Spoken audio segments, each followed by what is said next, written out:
एक बार की बात है, एक छोटे से गांव में एक छोटा सा बच्चा वरदान रहता था। वरदान की आयु 16 वर्ष थी, लेकिन उसके दिल में बहुत सारा गर्व और अभिमान था।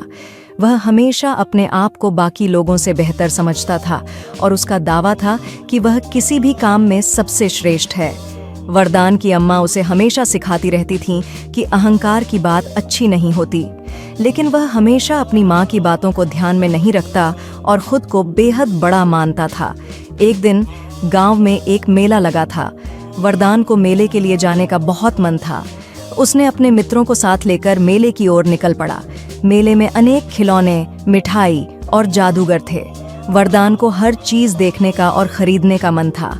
बाजार में एक जादूगर अपने कुशल कलाओं का प्रदर्शन कर रहा था। वरदान ने उसे ध्यान से देखा और उसके सामने खड़ा हो गया। जादूगर ने उसे कहा, क्या तुम्हें मुझसे कोई अद्भुत चमत्कार देखना है? वरदान ने हाँ कह दिया।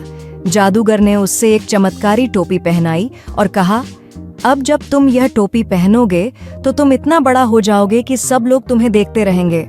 वरदान ने खुशी से टोपी पहन ली।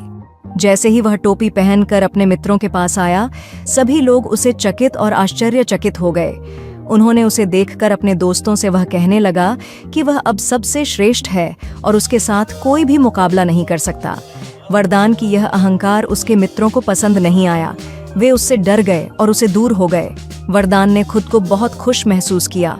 उसे लगा कि अब वह सबसे अधिक प्रतिष्ठित और महत्वपूर्ण बच्चा है, लेकिन वह नहीं जानता था कि गर्व और अभिमान से अधिक बुद्धि, विवेक और सहयोगिता का महत्व होता है।